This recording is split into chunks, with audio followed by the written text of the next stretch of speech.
കരിപ്പൂരിൽ 34 kilo hybrid കഞ്ചാവുമായി 3 യുവതികൾ പിടിയിൽ. ചെന്നൈ സ്വദേശിനി റാബിയത്ത് സൈദു സൈനുദ്ദീൻ, കോയമ്പത്തൂർ സ്വദേശിനി കവിത രാജേഷ് കുമാർ, തൃശൂർ സ്വദേശിനി സിമി ബാലകൃഷ്ണൻ എന്നിവരെയാണ് air customs air intelligence unit ഉദ്യോഗസ്ഥർ പിടികൂടിയത്. ചോക്ലേറ്റ്, കേക്ക്, ക്രീം ബിസ്ക്കറ്റ് എന്നിവയിൽ കലർത്തിയ രാസലഹരിയാണ് പിടികൂടിയത്. കരിപ്പൂർ വിമാനത്താവളത്തിലെത്തിയ യാത്രക്കാരുടെ ലഗേജുകൾ പരിശോധിക്കുന്നതിനിടെയാണ് കഞ്ചാവ് കണ്ടെത്തിയത്.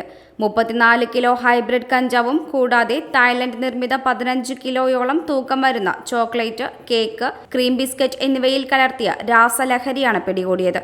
രഹസ്യവിവരത്തെ തുടർന്ന് നടത്തിയ പരിശോധനയിലാണ് ഇത്രയധികം ലഹരി മരുന്ന് പിടികൂടാനായത്. ഹൈബ്രിഡ് കഞ്ചാവ് എവിടെ നിന്ന് കൊണ്ടുവന്നതാണെന്നും ഇവരുടെ ലക്ഷ്യസ്ഥാനം എവിടെയായിരുന്നുവെന്നും കസ്റ്റംസ് അന്വേഷിച്ചു വരികയാണ്.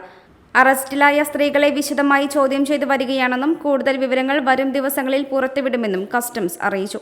ഈ വർഷത്തിലെ ഏറ്റവും വലിയ കഞ്ചാവ് വേട്ടകളിൽ ഒന്നാണ് കരിപ്പൂരിൽ നടന്നത്.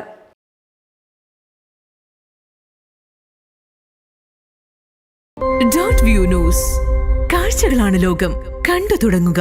ആരോഗ്യത്തോടെ ഇരിക്കാം, മികച്ച പരിചരണം ഞങ്ങളുടെ ഉറപ്പ്. Shoranur medical trust, Shoranur.